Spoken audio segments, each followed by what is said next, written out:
evening, TheoTRADE. This is Corey Rosenblum, and you're watching the Theo, not the video, for the 31st of October here in 2023, which means one more day, and it's November, and one more month after November, and it's 2024. But before we get there, we have a lot to cover. We still have earnings, and we have a big Fed announcement tomorrow.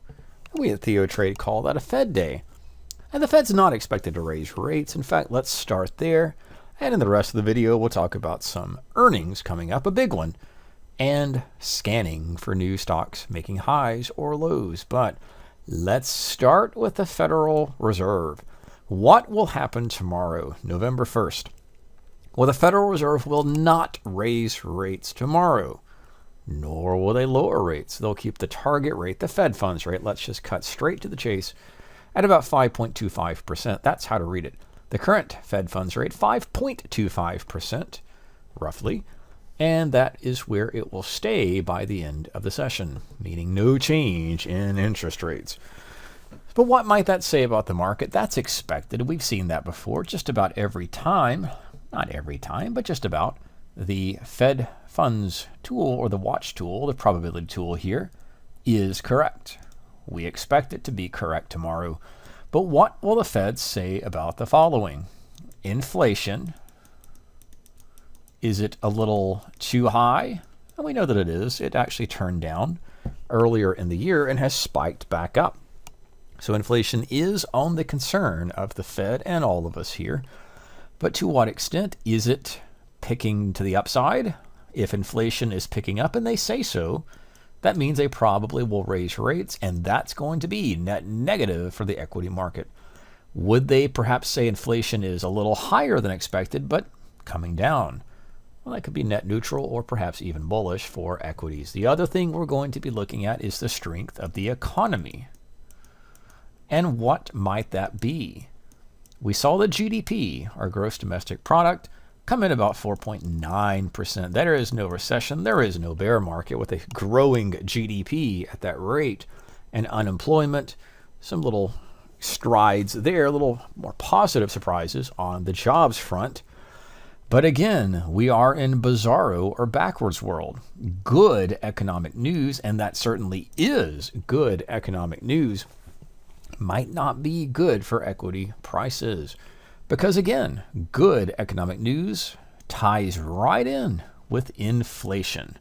And inflation ties right in with a higher Fed funds rate.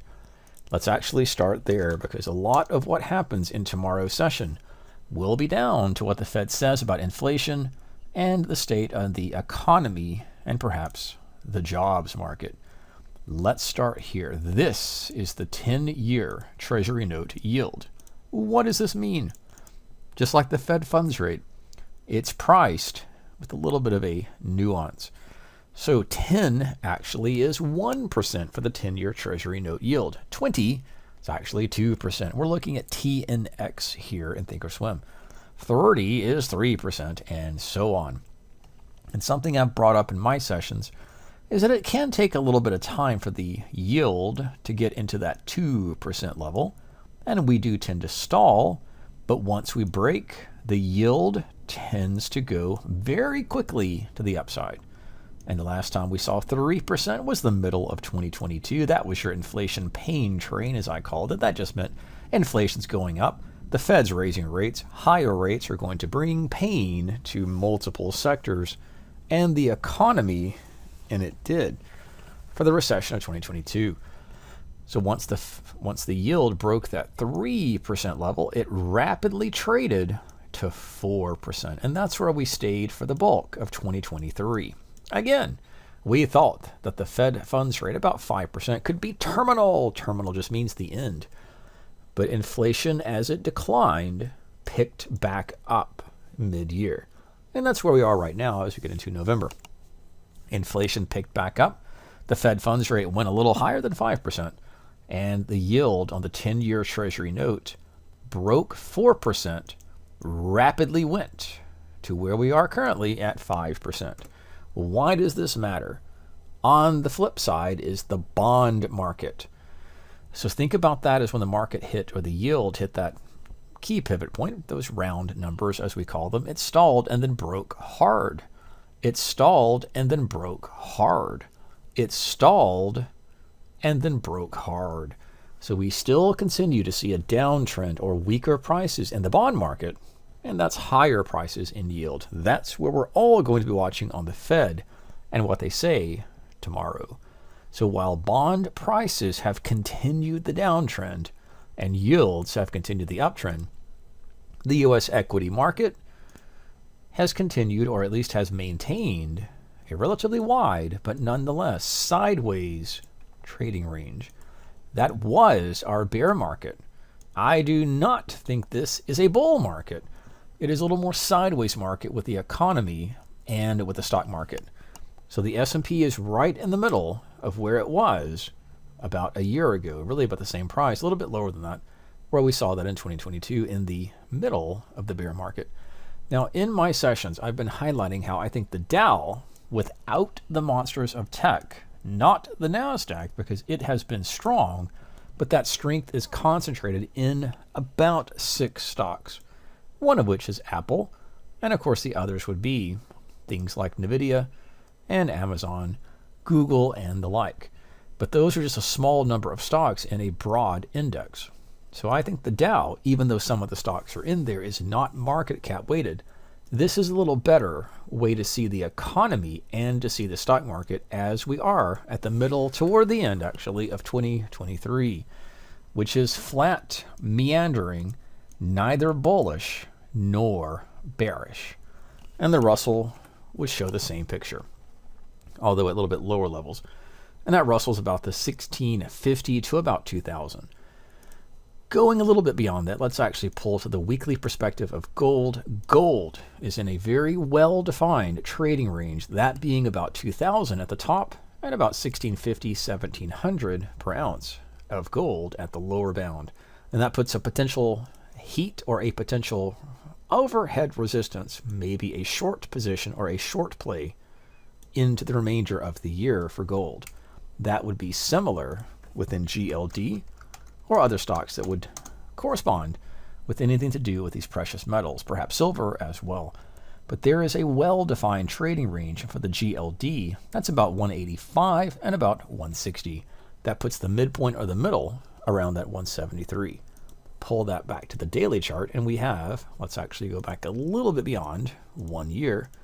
Let's see that range play out. There is the range. There are the trading opportunities. And one of my other themes in the videos and end of day sessions is the sideways activity and the range of most of our key sectors. That's going to include the financials, not tech and not discretionary, that's K and Y, but it does include industrials, that's I. B is going to be materials. Materials actually has a buy or a long potential play off that 74.50, perhaps all the way back to 79 or 80. Just looking at materials, which again is sideways. And a good trade just recently was a short from 93 back to 85 in the context of an ongoing trading range, short the highs and buy those lows in the energy sector. We are seeing potential breakdowns, but again, let's look at the big picture. Big picture is the higher time frame. This is the short-term picture. It can be very easy to be carried away in a downtrend bear market, but pull that perspective back for the staples, and we have had weakness in multiple stocks in the staples. That's stocks like Hershey's or stocks like Coke and Pepsi and other stocks. Target's actually been a really, really weak stock down at new lows. Of course, Hershey's as well. Hershey's is a chocolate, which is delicious, and we have to eat chocolate even if it's a recession. Consider that perhaps a consumer staple, but nonetheless, that is a weak stock. So a lot of stocks in this list have been consumer discretionary, which may or may not make sense, but real estate, that does make sense. Because interest rates go up, real estate or equity properties, that's homes or commercial real estate in particular, are getting weaker because of the higher rates. We're also seeing healthcare stocks such as Pfizer and others take 52-week lows as well. Just stocks that are making the lows in the grand scheme of things.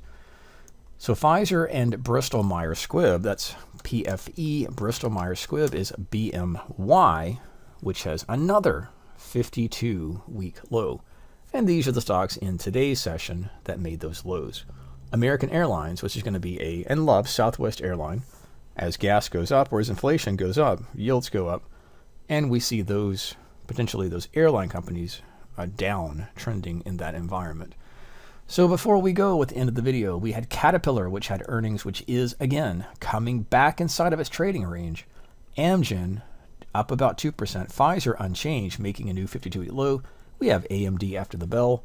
Coming up tomorrow, Kraft Heinz Foods. KHC has been another stock that's been weak, getting weaker. That's a discretionary name. CVS has been another stock, weak, getting weaker. That's considered a healthcare, but it will be PayPal, quite weaker and making new lows, new 52-week lows. MetLife, but the one we're going to be watching, there's Qualcomm.